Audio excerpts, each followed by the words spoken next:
Boa noite a todos que nos acompanham mais este culto. Nós queremos convidá-lo a abrir a sua Bíblia em João, no Evangelho de João, capítulo 16. Vamos ler o versículo 33, o último versículo desse capítulo, João 16, 33. Estas coisas vos tenho dito para que tenhais paz em mim. No mundo passais por aflições, mas tende bom ânimo, eu venci o mundo. Palavras do nosso Senhor Jesus Cristo. Ele venceu a morte, Ele venceu o pecado e Ele vencendo vem para nos buscar. Essa é a nossa maior esperança, essa é a nossa maior alegria e por isso nós sabemos que podemos estar alegres, contentes e gratos em todas as situações, porque somente Ele, o Senhor, pode nos dar tudo que nós necessitamos e muito mais do que merecemos. Tributo a Jeová.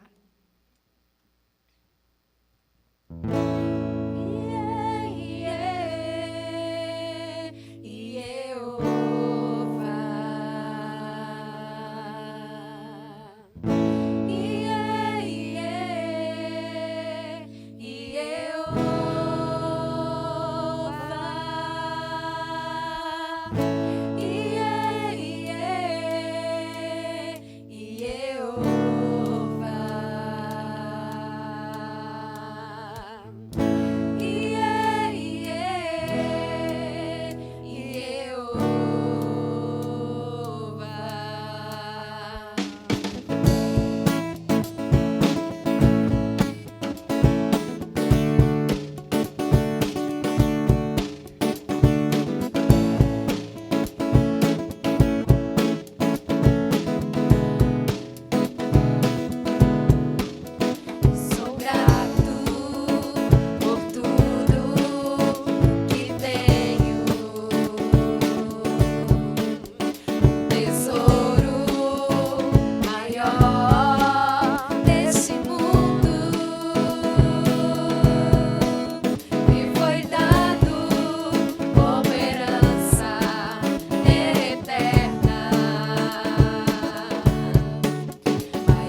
nos separar deste amor que é tão imenso, que é tão profundo, que é tão maravilhoso.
Que nós queremos mais estar é o mais perto de Deus que for possível.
Sem ti não posso viver.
te agradecemos porque é o Senhor quem nos traz para perto de Ti. Que o Senhor nos traga cada vez mais perto, Pai. Que nós tenhamos prazer na Tua lei, prazer na Tua palavra. Senhor, que nós possamos viver tão somente para Ti. Nós te agradecemos porque o Teu amor nos envolve e nada pode nos separar de Ti. Nós te agradecemos, ó Pai, porque tudo o Senhor tem nos dado, tudo vem de Ti, então tudo também é para Ti, ó Pai. Nós te agradecemos porque nós sabemos que em Cristo nós somos vitoriosos, assim como Ele venceu este mundo, nós também venceremos.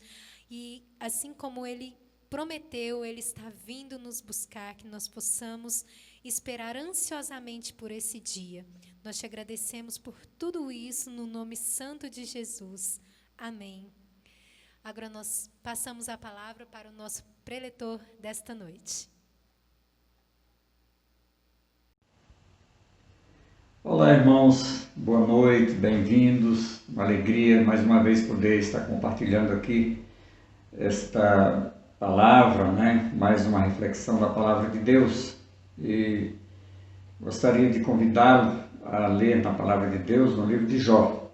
Conforme temos anunciado, nós estamos fazendo uma série de estudos no livro de Jó e hoje nós vamos ler no capítulo 2. Leremos do verso 1 até o verso 10. A palavra de Deus nos fala assim: num dia em que os filhos de Deus vieram apresentar-se perante o Senhor, veio também Satanás entre eles apresentar-se perante o Senhor. Então o Senhor disse a Satanás: de onde vens?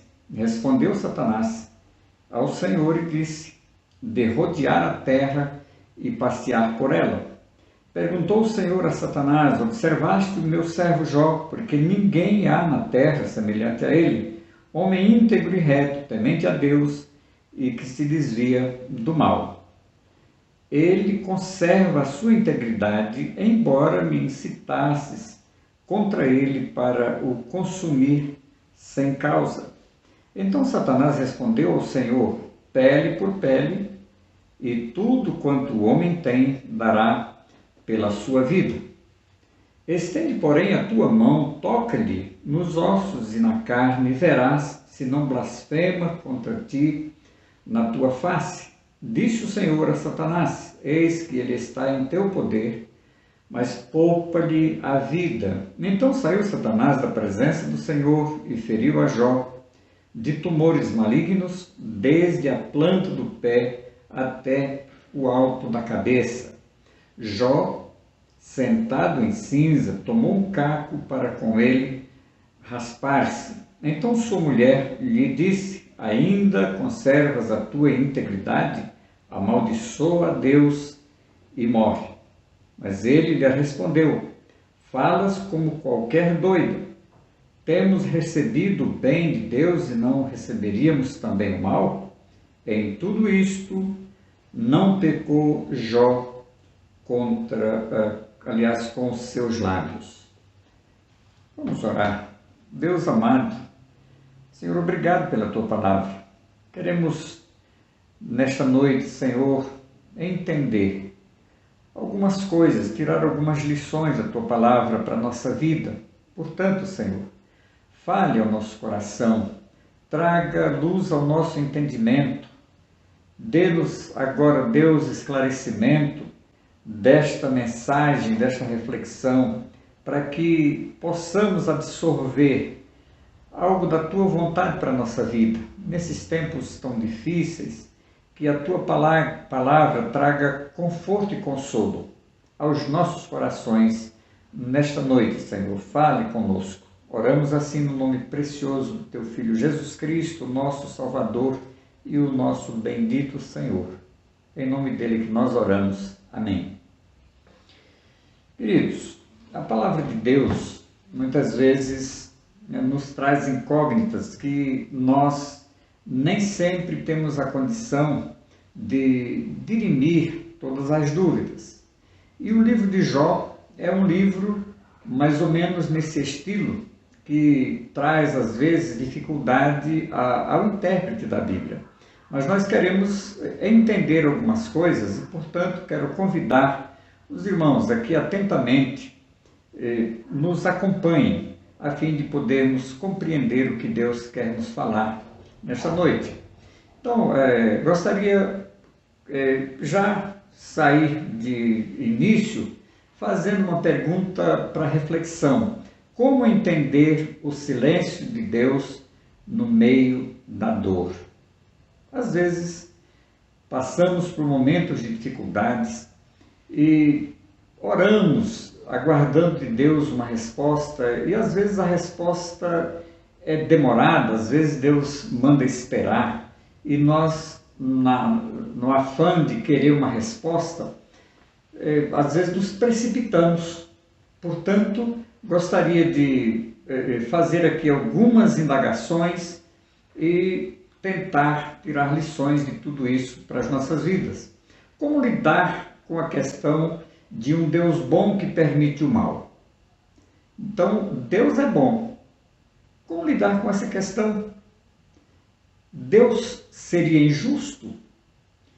Jó vive uma crise de relacionamento, muito mais do que uma crise de questionamento intelectual. Afinal, seria possível ainda continuar confiando em Deus após perder tudo, após perder todos os seus bens, inclusive perder a sua família, a confiabilidade da sua própria esposa? A mulher de Jó diz o óbvio. Ela emite uma resposta existencial. Hoje existem também esses questionamentos existenciais. Seria até de bom senso o que ela fala para Jó, na perspectiva do desespero. Por que conservas ainda a tua integridade? Olha a pergunta dela. E em seguida ela diz: amaldiçoa a Deus e morre. Então, o que ela está dizendo é: ponha um ponto final nesse relacionamento teu com o teu Deus. A sugestão da mulher de Jó segue duas direções. Vejamos, é renúncia a Deus. Renúncia, num certo sentido, vamos ver, amaldiçoa a Deus. Não é uma simples renúncia, mas é carregada de ódio e de amargura. Renuncia a Deus. Não apenas descreia de Deus, mas amaldiçoa. Não é? A outra vertente é: desista de viver. Olha a sugestão. Amaldiçoa a Deus e morre. Então, subrepticiamente, ela sugere uma espécie de suicídio. Que valor tem a vida agora, se a realidade diante dela é tão cruel e dura? Para que viver? Para que continuar persistindo com a vida, sem esperança, doente, pobre e relutando, num mundo caótico? O que esperar? Morrer parece uma saída plausível.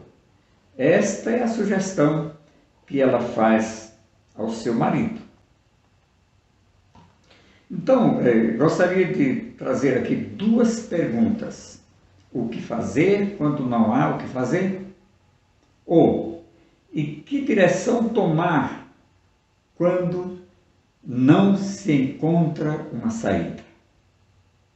Pense nisso. Algumas lições preciosas podemos tirar ao ler este texto, ao ler o livro de Jó. Eu convido você a entrar nessa luta, nesse desafio, procurando entender como entender Deus, um Deus bondoso, um Deus amoroso e que de repente permite o mal.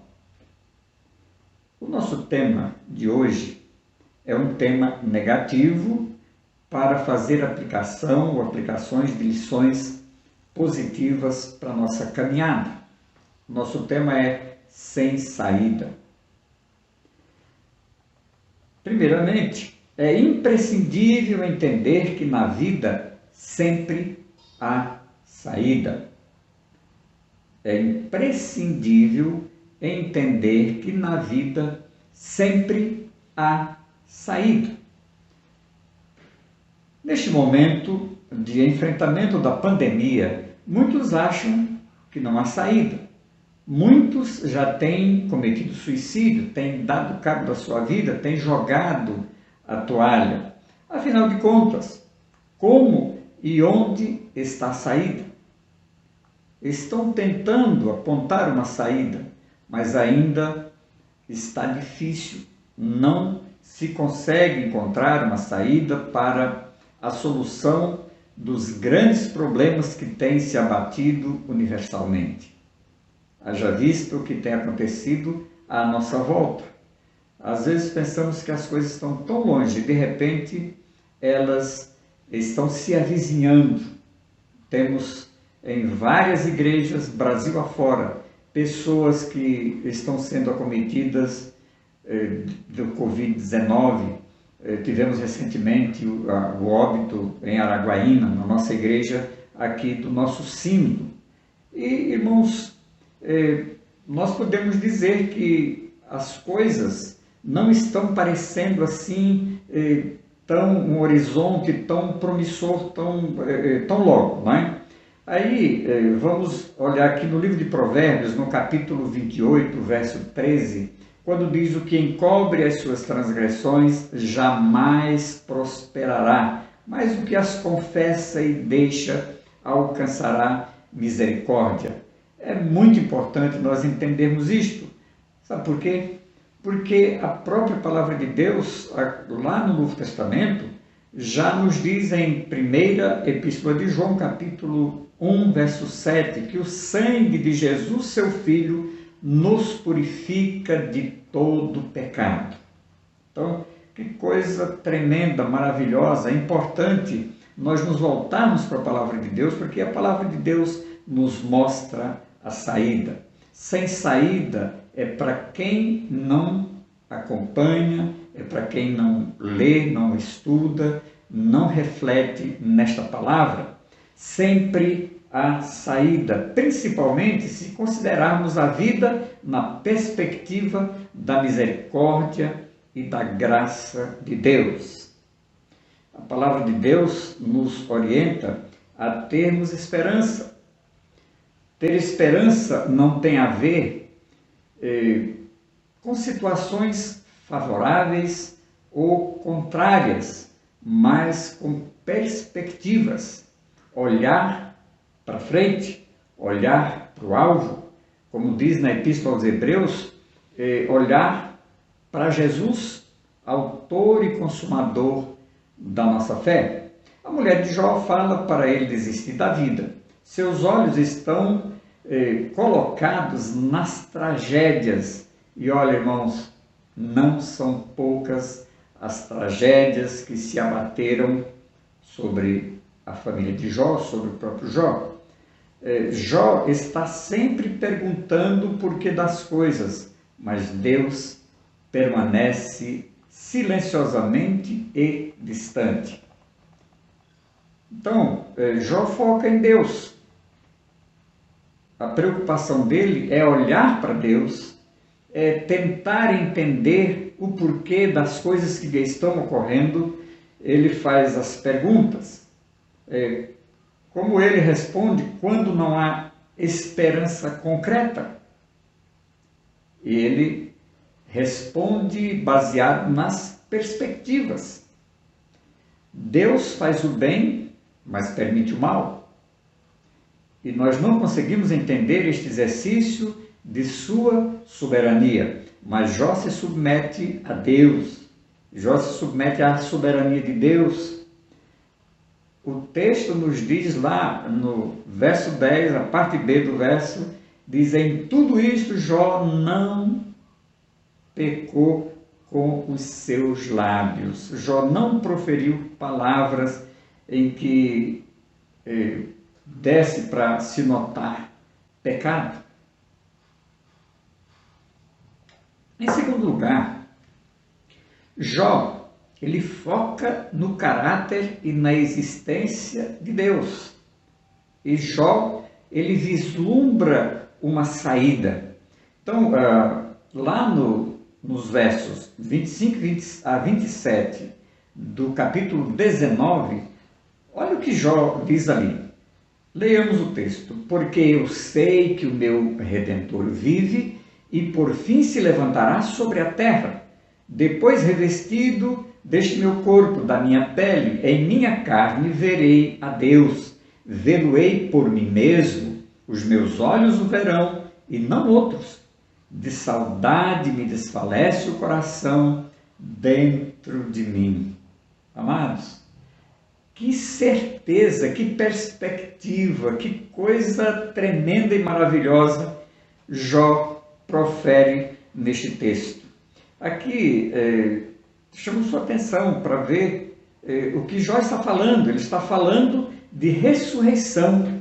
Se lermos atentamente, ele sequer está se referindo à possibilidade de continuar vivendo. Ele está falando da esperança depois desta vida.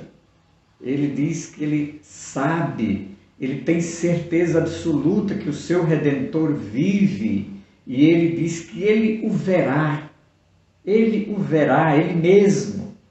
Ele está falando do céu, de uma realidade que ele ainda não experimentou, mas que tem certeza dela. Que coisa, que lição que Jó deixa para nós aqui. Jó fala dialeticamente: de saudade me desfalece o coração dentro de mim. Verso 27 do capítulo 19. Saudade do quê? Essa nostalgia. Ele afirma que tem saudade da eternidade, mas como ter saudade de algo que ele ainda não havia experimentado? Que coisa tremenda! Sua fé é tão concreta que ele sente saudade do gozo celestial. Eu transcrevo aqui, irmãos, um texto do Dr. Russell Shedd. Russell Shedd foi o fundador da editora Vida Nova, um homem que deixou um legado tremendo aqui no nosso Brasil. Então, perto da sua morte, no tratamento de um câncer, enfrentando as dores normais desses procedimentos, afirmou o seguinte: eu nunca tinha sofrido este sofrimento até estes últimos meses. É uma experiência muito boa. Sinto-me desmamando do mundo. O sofrimento daqui é muito pouco em comparação com aquela alegria que nós sentiremos na presença de Deus. É normal o crente sofrer. Estou muito feliz com esta experiência.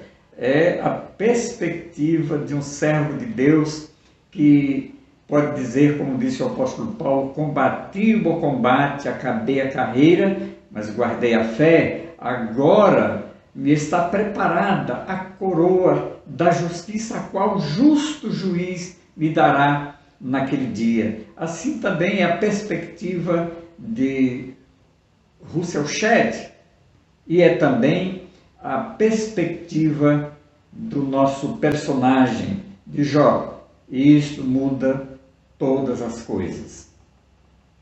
Em terceiro lugar, sempre a saída, andando com Deus dos milagres. Sempre a saída, desde que estejamos andando com o Deus de toda a glória, o Deus que é poderoso para fazer infinitamente mais do que tudo quanto pedimos ou pensamos. Jó não parece centrado na questão da restauração e dos milagres. Seu coração parece ter um problema maior, que é tentar entender os movimentos misteriosos do seu Deus. Queridos, é algo que invade o nosso coração, esta perspectiva. Veja o seguinte, a temática de Jó não é sobre cura. Nós sempre, quando temos uma enfermidade, temos a tendência de buscar a Deus, pedir que Ele nos cure, sempre. Aqui não é o caso de Jó. Jó, ele poderia se dizer que era um câncer ambulante. Ele foi acometido de tumores malignos, desde a cabeça à planta do pé. Então, ele não está aqui preocupado com cura, mas sobre a confiança em Deus, a despeito das circunstâncias que ele estava enfrentando. Apesar de tudo isso, Deus intervém de forma miraculosa e transforma a sua vida, restaurando a sua história. Então, para aqueles que estudam o livro de Jó, sabem o que Deus fez na sua vida. Então, queridos, se nós considerarmos, vamos ver muitos personagens bíblicos que também passaram por situações que pareciam não ter saído.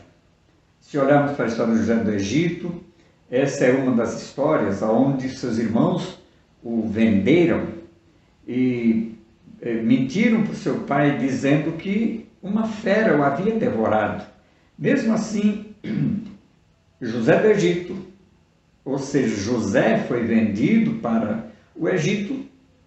Na sua trajetória, Deus mudou toda a situação e, por fim, já bem lá no final, quando seu pai morre, né?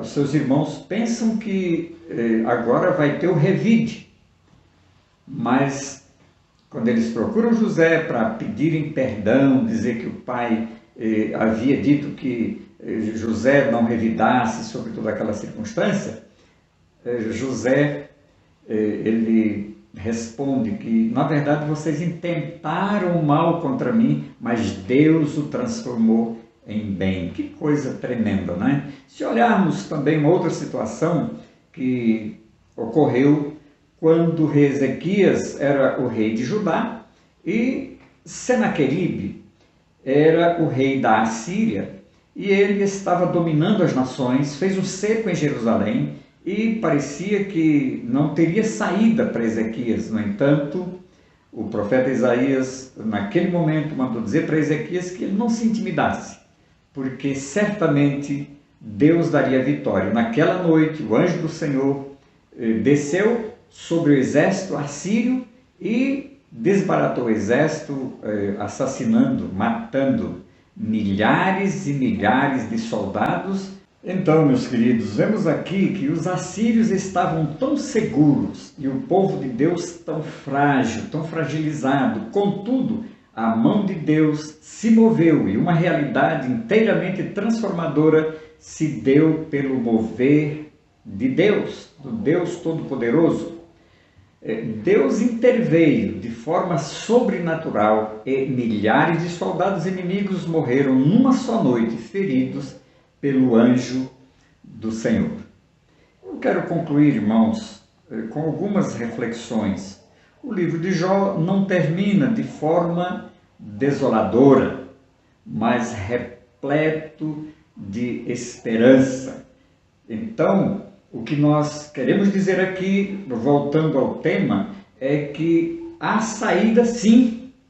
Sem saída é para aqueles que não confiam no Deus Todo-Poderoso.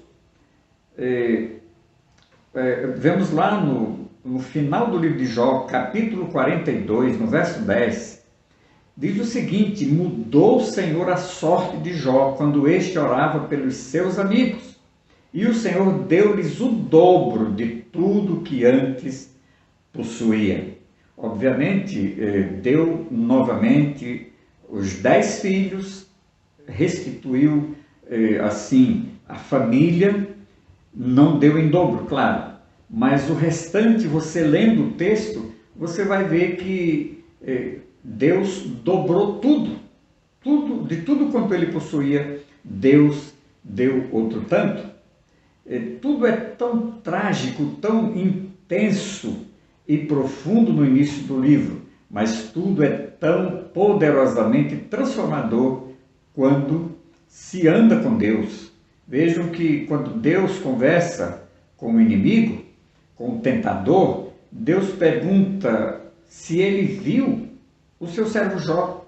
E ele diz: ninguém há na terra semelhante a ele. Portanto, Jó era aquele queridinho de Deus.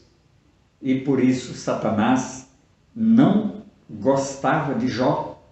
E por isso, então, pediu essa permissão a Deus para perseguir o servo de Deus.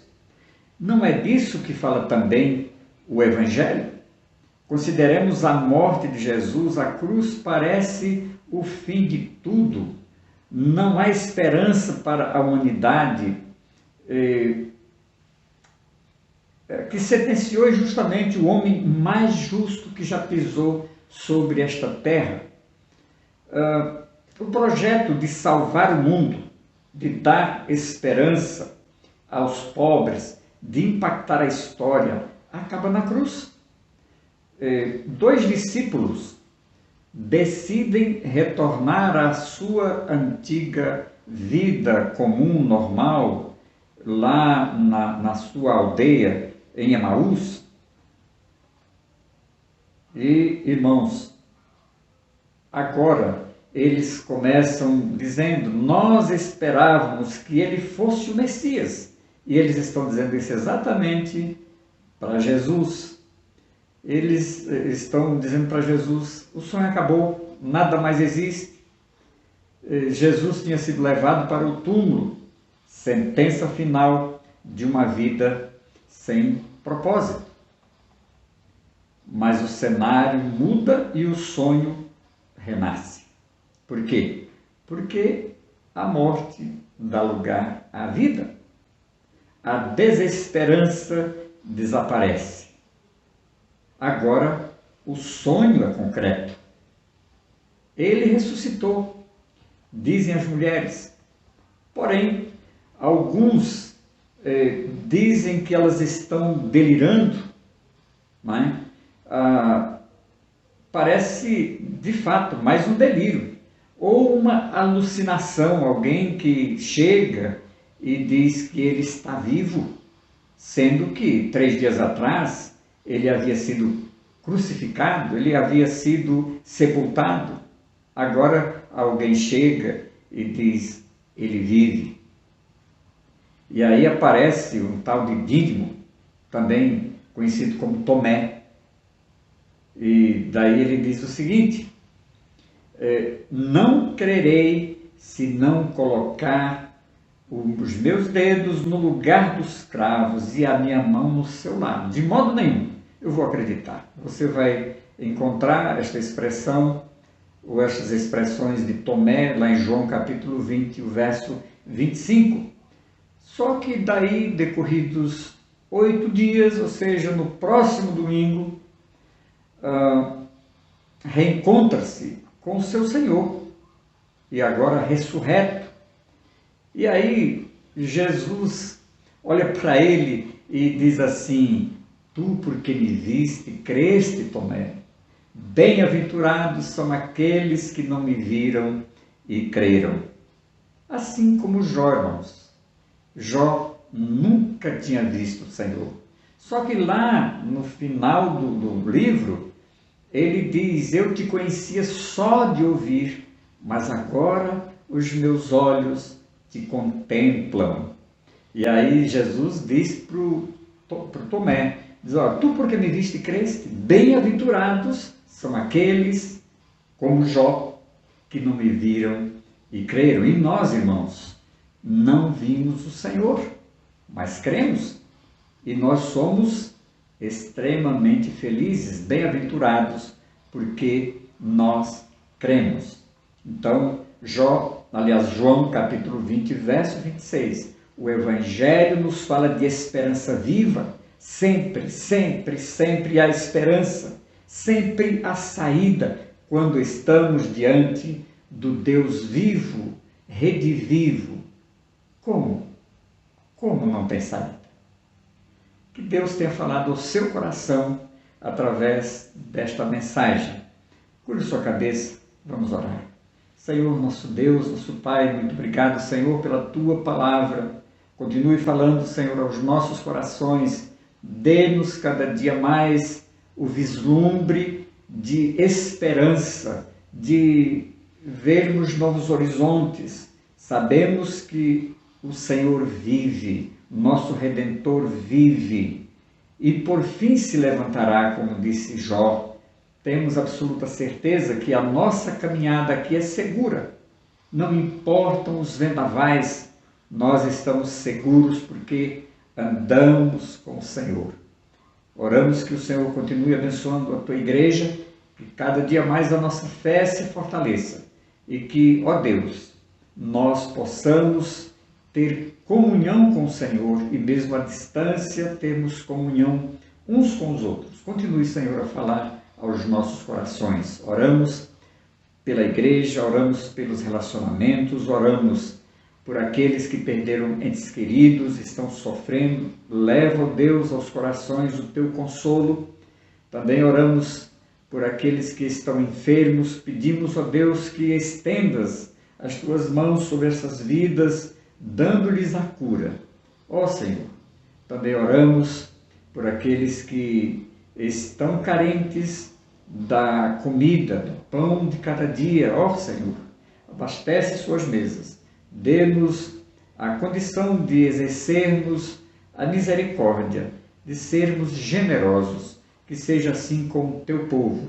E ainda oramos também pelas autoridades da nossa nação, a fim de que tenham sensibilidade para que ajam de forma coerente com a direção ou direcionamento do Senhor. Oramos assim com o perdão dos nossos pecados, no precioso nome do teu Filho, nosso Salvador e o nosso Senhor Jesus Cristo. E agora, irmãos, que a graça bendita de Jesus, o amor infinito de Deus, o nosso Pai, e as ternas consolações do Espírito Santo repousem e permaneçam conosco e com toda a família de Deus em toda a terra, agora e para todo sempre. Amém.